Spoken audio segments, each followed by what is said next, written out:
আজকে আমরা কোরআনের প্রেসক্রিপশন অনুযায়ী আজকে আমরা আমাদের ব্যক্তিগত জীবন, আমাদের পারিবারিক জীবন, আমাদের সামাজিক জীবন, আমাদের আন্তর্জাতিক জীবনে আজকে আমরা কোরআনকে প্রতিষ্ঠিত করতে পারতেছি না। আজকে আমাদের সমাজের মধ্যে কোরআন প্রতিষ্ঠিত নয়, অথচ রব্বুল আলামিন বলেছেন ওয়ামান লাম ইয়াহকুম বিমা আনজালাল্লাহ ফাউলাইকা হুমুল ফাসিকুন ওয়ামান লাম ইয়াহকুম বিমা আনজালাল্লাহ ফাউলাইকা হুমুজ জালিমুন ওয়ামান লাম ইয়াহকুম বিমা আনজালাল্লাহ ফাউলাইকা হুমুল কাফিরুন।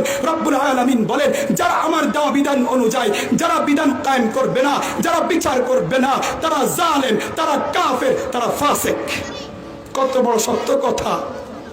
আমরা যদিও সরাসরি ব্যাখ্যা এটা বলি না যে যারা রবের বিধান অনুযায়ী বিচার কার্য সম্পাদন করবে না তারা ফাসিক, তারা জালেম, তারা কাফের, এটাই বললাম। রব্বুল আলামিন বলছেন ওয়ামান লাম ইয়াহকুম বিমা আনজালাল্লাহ ফাউলাইকা হুমুল ফাসিকুন ওয়ামান লাম ইয়াহকুম বিমা আনজালাল্লাহ ফাউলাইকা হুমুজ জালিমুন ওয়ামান লাম ইয়াহকুম বিমা আনজালাল্লাহ ফাউলাইকা হুমুল কাফিরুন। রব বলছেন, আমার বিধান অনুযায়ী যদি বিচার কার্য সম্পাদন না করো তাহলে তোমরা ফাসিক, তোমরা জালেম, তোমরা কাফের। কে বলছেন?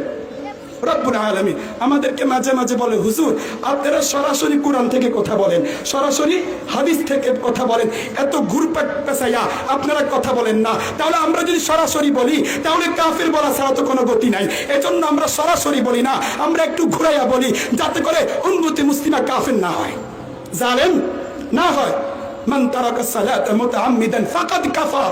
যে ব্যক্তি ইচ্ছাকৃতভাবে নামাজ ছেড়ে দিবে, রাসূল বলেন সে কাফের। কে বলছেন? তাহলে তারা আমাদেরকে কি বলে যে হুজুর সরাসরি কোরআন থেকে কন, সরাসরি হাদিস থেকে বলেন। তাহলে তো আমরা ভিন্নটা বলতে হয়। এজন্য উম্মতের উলামায়ে কেরাম চায় না যে আমরা কাফের হয়ে যাই। এজন্য তারা সরাসরিও বলে, মাঝে মাঝে ঘুরাইয়া বলে, যাতে করে সবাই পরিত্রাণ পায়। সবাই কি পায়? পরিত্রাণ পায়।